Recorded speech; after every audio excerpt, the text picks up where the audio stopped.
Item ಯಾವುದೇ ಇರಲಿ try ಮಾಡಿ ಆಚಿ ಚಿಕನ್ ಮಸಾಲಾ. ಯಾದಗಿರಿಯಲ್ಲಿ ಭಾರೀ ಮಳೆ, ರಸ್ತೆ ಮತ್ತು ದೇವಸ್ಥಾನ ಜಲಾವೃತವಾಗಿದಂತೆ ತೆಗ್ಗಳ್ಳಿ ಗ್ರಾಮದ ಹೊರಭಾಗದ ಜಕ್ಕಮ್ಮ ದೇಗುಲಕ್ಕೆ ಜಲ ದಿಗ್ಬಂಧನವಾಗಿದೆ.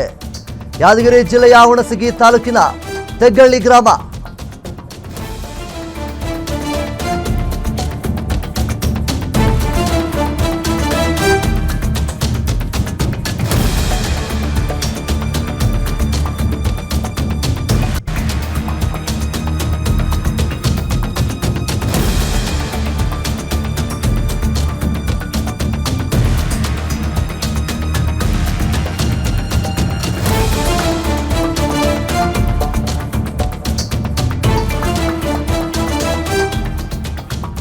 ತೆಗ್ಗಳ್ಳಿ ಹಾಗೂ ಯಡ್ಡಹಳ್ಳಿ ಸಂಪರ್ಕ ರಸ್ತೆ ಸಂಪೂರ್ಣವಾಗಿ ಜಲಾವೃತವಾಗಿದೆ.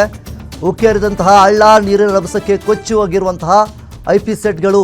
ಒಂದು ಕಡೆ ಯಾದಗಿರಿನಲ್ಲಿ ಧಾರಾಕಾರವಾದಂತಹ ಮಳೆಯಿಂದಾಗಿ ರಸ್ತೆ ಮತ್ತು ದೇವಸ್ಥಾನಗಳು ಸಂಪೂರ್ಣವಾಗಿ ಜಲಾವೃತವಾಗಿದೆ ಅನ್ನುವಂತಹ ಮಾಹಿತಿಗಳು ಕೂಡ ಕೇಳಿಬರ್ತಾ ಇದೆ. ತೆಗ್ಗಳ್ಳಿ ಗ್ರಾಮದ ಹೊರಭಾಗದ ಜಕ್ಕಮ್ಮ ದೇವಾಲಯ ಅಲ್ಲಿ ಸಂಪೂರ್ಣವಾಗಿ ಜಲಾವೃತವಾಗಿದೆ. ತೆಗ್ಗಳ್ಳಿ ಹಾಗೂ ಯಡ್ಡಹಳ್ಳಿ ಸಂಪರ್ಕ ಹೊಂದಿರುವಂತಹ ರಸ್ತೆ ಸಂಪೂರ್ಣವಾಗಿ ಜಲಾವೃತ ಹೊಂದಿದೆ. ಮುಖ್ಯವಾಗಿ ವಾಹನ ಸವಾರರು ಕೂಡ ಪರದಾಟವನ್ನು ಪಡ್ತಾ ಇದ್ದಾರೆ. ಇದು ಯಾದಗಿರಿಯಲ್ಲಿ ನಡೆದಿರುವಂಥದ್ದು. ಧಾರಾಕಾರವಾದಂತಹ ಮಳೆಯಿಂದಾಗಿ ಸಾಕಷ್ಟು ಅವಾಂತರಗಳು ಕೂಡ ಸೃಷ್ಟಿಯಾಗಿದೆ. ಜಕ್ಕಮ್ಮ ದೇಗುಲಕ್ಕೆ ಜಲ ದಿಗ್ಬಂಧನ ಆಗಿದೆ ಅಂಥೇಳಿ ಕೇಳಿಬರ್ತಾ ಇದೆ.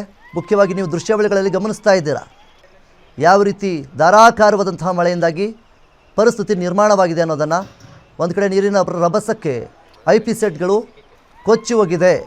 ಇನ್ನೊಂದು ಕಡೆ ಜಕ್ಕಮ್ಮ ದೇಗುಲಕ್ಕೆ ಜಲ ದಿಗ್ಬಂಧನ ಅನ್ನುವಂತಹ ನಿಟ್ಟಿನಲ್ಲಿ ಧಾರಾಕಾರವಾದಂತಹ ಮಳೆ ಬಂದಿದೆ. ನೀರು ಹರಿದುಕೊಂಡು ಹೋಗ್ತಾ ಇದೆ. ಸೊ ಜೋರಾಗಿ ಬಂದಂತಹ ಮಳೆಗೆ ಈ ರೀತಿಯ ವಾತಾವರಣ ಸೃಷ್ಟಿಯಾಗಿದೆ. ಇದು ಯಾದಗಿರಿಯಲ್ಲಿ ದೊಡ್ಡ ಮಳೆ ಸಂಭವಿಸಿರುವಂಥದ್ದು.